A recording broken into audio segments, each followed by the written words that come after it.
Awesome. Perfect. Hi, guys. I got a mic. You got the Headset. proper one? Yeah, that's great. So, hi, guys, everyone. Thanks for being here. Wow, it's a big crowd. I'm super happy to be able to be here today to talk to you a bit about distributed commerce and our strategy here at Zalando. Before starting and to try to cut a bit the ice, can you guys raise your hand to tell us how many of you have downloaded an app in the last few days? Any app? Yeah, so how many of you have downloaded any app in the last few days? Okay, good. Okay. Second question is, how many of you use a messaging application of any kind? So WhatsApp, Facebook Messenger, iMessage. Okay. Wow, much more, yeah. Cool, so today we're here to talk about distributed platforms. So from the point of view of a retailer like Zalando, distributed platforms are Facebook, Google, and all the platforms where are controlling, let's say, the eyeballs and where the consumers are staying, right? So before jumping straight into the topic, I'm gonna try to give you a bit of an introduction of what Zalando is for those that are coming from outside of Berlin. So Zalando is a fashion retailer, but it's also a tech company. Basically what we're trying to do is pretty simple, providing the best fashion online experience to our customers and giving them a delightful online and also offline experience. So Zalando at a glance, I think the story of Zalando is a pretty successful one, I would say. In the last 10 years, we managed to count our income, our revenue to the billions. And we managed to get more than 15,000 people to come to Berlin to work, right? And I think one of the interesting points is that it's a retailer, but it's more than that. We have 2,000 of these 15,000 people that are engineers and product and tech people. So it's a big community of tech. I would say the main goal is to bring those 300,000 products that we have in our website of more than 2,000 brands to more than 25 million customers that buy on a yearly basis. And for me, one of the most significant examples of why we're a mobile-first company is that 3 out of 4 visits, they come from either the mobile or the app. Being the app, of course, the most important touch point for us for customer engagement and retention, right? So the reality, though, is that we want to be much more of this. We want to not only be, like a fashion place where customers come and buy and then they go, but rather we want to become that fashion destination that people come and then engage and then return and return and return, right? If you look at the market, the examples are various. So one example of a destination is actually when you think about customers looking for hotels, the first thing that comes to mind is booking, right? When you think about music, the first thing that comes to mind is Spotify. And then when you think about Googling something, well, the first thing that comes to mind is Google. So we want to be actually that place where customers start their fashion journey whenever they think about fashion, right? Regardless whether it's online or offline. But to get there, it's not super, a straightforward line. You need to have a multi-armed strategy that gets you there. So you can not only count about your own premises like app or M-site or website, but you really need to go the extra mile, get the customers wherever they get inspired, and offer them a solution, a product that they are willing to engage with, so then in the future they can just download the app. And actually that's kind of a good introduction of what we're going to talk today about, which is distributed commerce, right? How do we, what solutions do we have on commerce outside of our platform? So we're going to start with the why. Why do we need the distributed commerce? What do you guys need a distributed commerce strategy? We're going to look at what is our goal as a team. And then we're going to just, probably this is the most interesting part, which is the what have we learned so far. So I'll let Amr take from here.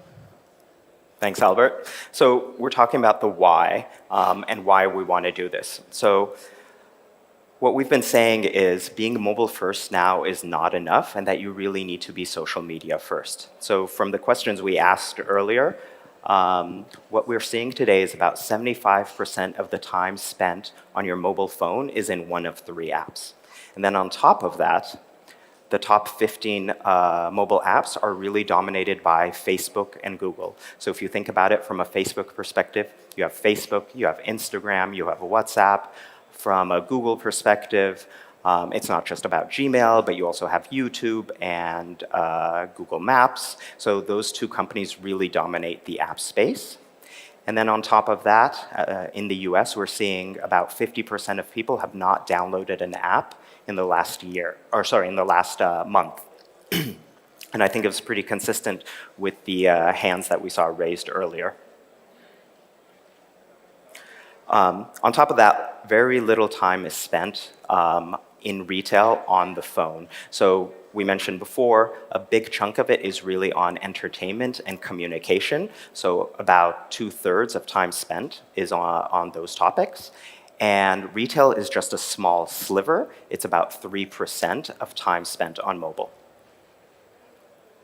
Another interesting trend we're seeing from a distributed commerce perspective is in China, where WeChat, the main platform they have that is really the ultimate for distributed commerce, is seeing increase in sales, over 45% increase year on year. And the fastest growing category they have there is fashion. And then products like dresses or cosmetics, that really dominates that field. So go back 10 years ago, everybody was designing on desktop, and the main focus was really SEO. Then the smartphones came out, and this whole concept of I've got to be mobile first, really designed for mobile, that was the next big thing. Today what we're seeing and what we're suggesting is really thinking about it from a social media first, because this is going to be the first entry point to your company. In the future, it potentially could be voice, it could be chatbot of some sort, but still TBD. So what? So what are we building? What are we doing that's different? So distributed commerce, we're a division within Zalando, and our focus is really to provide a seamless shopping experience at the point of inspiration. So wherever our customers are inspired. So customers today are being inspired mainly on social media, and that's where we need to be. So what we've done is we've created an experience that's specific to social media. We haven't just taken our mobile site, we've created something different for that experience. We're focusing on the impulse purchase. So as a result, one of the things we've done is remove navigation. On top of that, we're offering a buy now button. So really allowing the customers to go through the experience as quickly as possible. And then also in talking to our customers, one of the things we discovered is people don't necessarily want to create an account. It's a barrier, and so we've removed that barrier and we offer guest checkout. So this is specific to the distributed commerce experience. Zalando today does not offer a guest checkout, but we do in this experience to help people go through the purchase, through the funnel as quickly as possible. So within distributed commerce, we really focus on 2 main areas. One is distributed platforms, specifically social media. So these are the Facebooks, the Instagrams. And then the other side of the business is what we call conversational commerce. So anywhere a conversation is being had, so that tends to be on Facebook Messenger in the form of a chatbot, or in voice experiences such as Google Assistant, where we have a Zalando deal finder action. And what I have here are a couple of examples. So the first one is specifically on that social media side, on the distributed platform. And what you have here is an animated GIF of our experience on Instagram. So Instagram, about a year ago, introduced to Europe the concept of product tagging. So companies can tag products and then redirect them. A lot of companies are redirecting to their mobile site. We're redirecting our customers to our distributed commerce experience, and we're seeing a lot of good success there. So what you'll see is a customer will find something on the Zalando profile, they'll tap on it, and then they will be redirected to the distributed commerce experience. On the other side of the business, the conversational side, we have a beauty bot that we recently launched. It's called Zalando Bot. You can play around with it if you're using Facebook Messenger. So the idea here is really to focus on tips and tricks and advice around topic of beauty. So what we learned along the way is it's one of those things that we don't want to be too selly, and we want to actually offer something that's very engaging and useful to our customers. So with that, I think I'll hand it back to Albert. So let's get into the interesting part, which is what have we learned, right? Like probably you guys are here expecting to get some learning, so here's what we can provide you guys. I think the first learning, regardless of what platform we're talking about, it's about we have to have an awesome team, and not an awesome team that is just like good at commercial stuff or a product stuff or a tech stuff, but especially a team that has the right mindset and the right attitude, especially looking at something that is very new, something that you don't know what's going to be the outcome. You need to be very comfortable at failing and looking at it as a part of the learning and not so much as a destination, right? But then let's deep dive into what are the learnings on the first side of our business, which is on social media platforms, right? And then the first learning we have gotten in the last 2 years of our activity has been that it's all about the data. So I want to share with you an example of our CEO, Robert. So he has constantly told us that we don't need to obsess about generating money. What we need to obsess of is it's about using that money to generate enough data, because once you generate data, you're closer to make a satisfied customer. I think that's a very important part of our mindset. We're not obsessed into how much revenue we can generate today. We are more obsessed about how do we leverage that money that we get to get an awesome experience to our customers, right? So to do that, actually, we're actionable. We put our words into action. We have a data science team within our teams where basically we develop a lot of machine learning and AI algorithms for modeling and targeting, so we can use that into these distributed platforms, right? Not only this, but we foster this culture of experimentation, so then anyone in our teams can really go and try and fail and iterate. I think the second learning is about thinking big, but really starting small and then scaling after. It really doesn't make sense to start something thinking about, okay, how many millions of people you will impact, but rather think about how many people you will be touching today with your experience, and then building up hypotheses that help you iterate that initial product that you have launched into the market. So then you can enrich it and enrich it and enrich it. And then once you find a niche that is really fitting the customer pain problem, then it's when you just inject the money behind, and then make it grow, right? But you don't do that the other way around. You just don't count with a big budget and then inject money expecting that there's going to be a high ROI. You just find the way to get to a customer segment, and then you get to prove your value and then inject the money afterwards. So scalability is very important, but it's even more important is about the averaging. I think probably not a lot of you knows this concept of the averaging, but it's pretty simple at the end. It's basically not looking at the customer from the average point of view, which means that you cannot attack the European market thinking about the European market as a whole.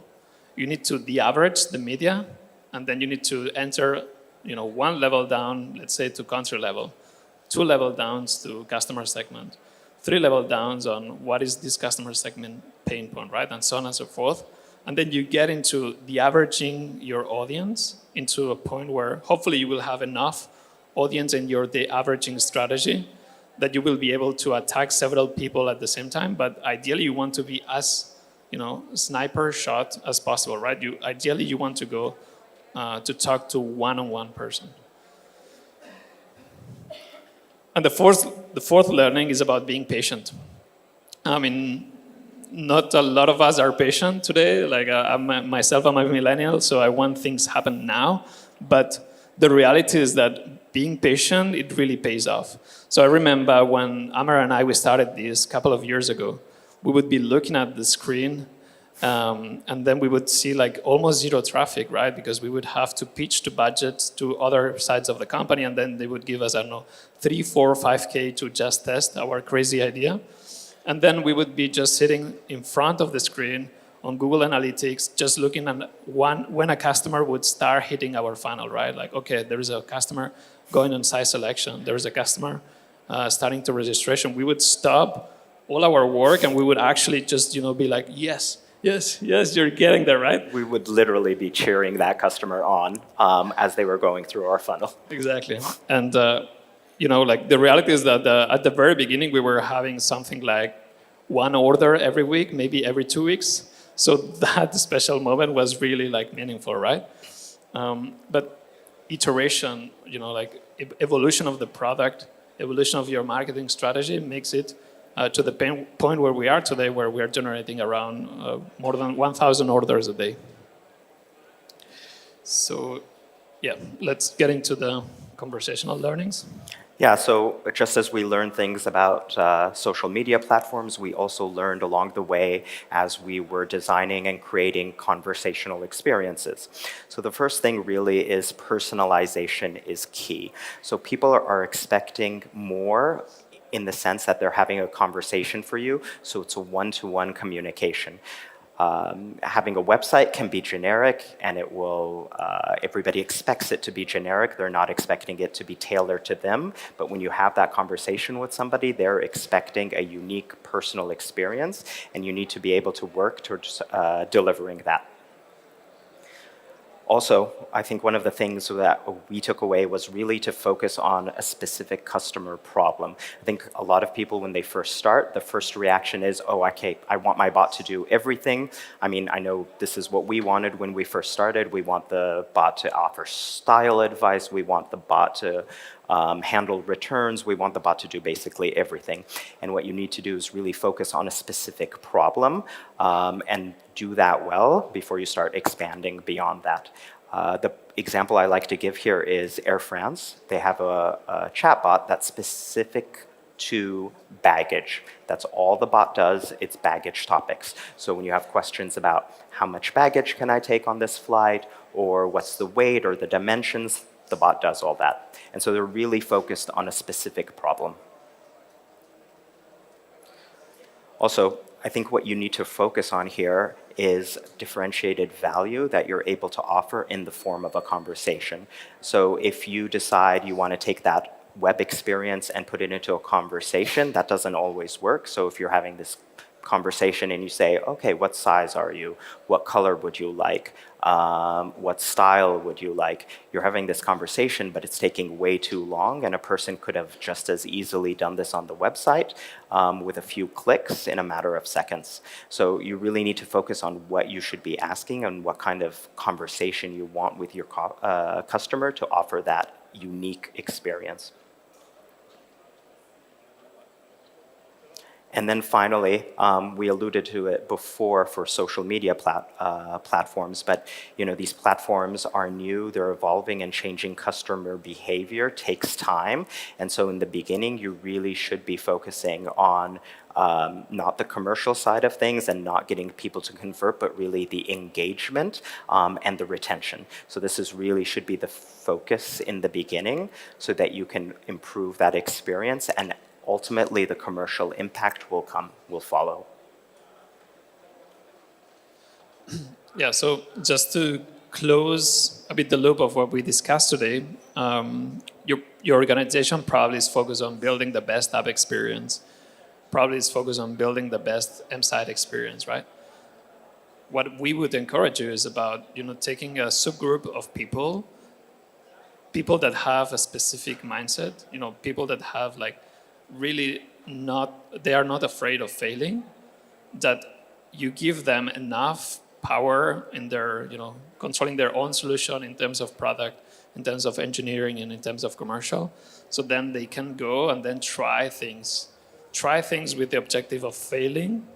So then they can generate enough data. So then you can, reach this critical mass of customers that will not download the app. Let's face it, the people that will download your app, it's very niche market compared with the potential opportunity that is out there. So you go, whatever customers get inspired, you offer them a great solution tailored to what are their needs. And then hopefully you trust that you will convince them in order to make sure that your experience is going to be the best experience out there. So in our sector, it's about fashion, right? So we hope that our experience, whether it happens within our premises or outside of our premises, that's the best fashion experience that the customers can get. And once you get there, once you are reaching the customers, wherever they get inspired, you let them try the experience seamlessly. You let them buy from you seamlessly with a hope that, second time, third time that they will be thinking about what do I buy on fashion, they will think, what do I buy at Zalando? Thank you.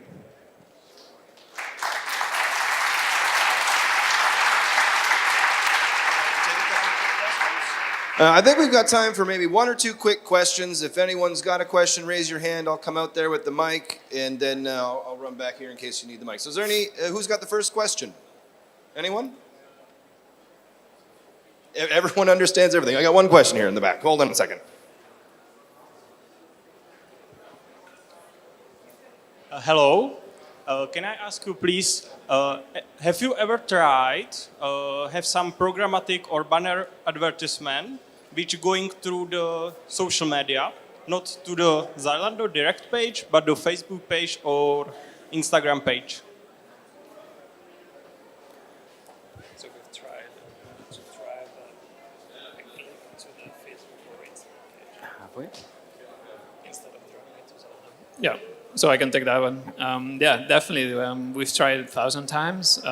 Clear example of this would be when we've done campaigns to drive traffic to our chatbots.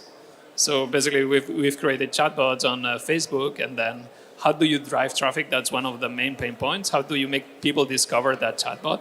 So then we used ad spend in order to drive traffic over there.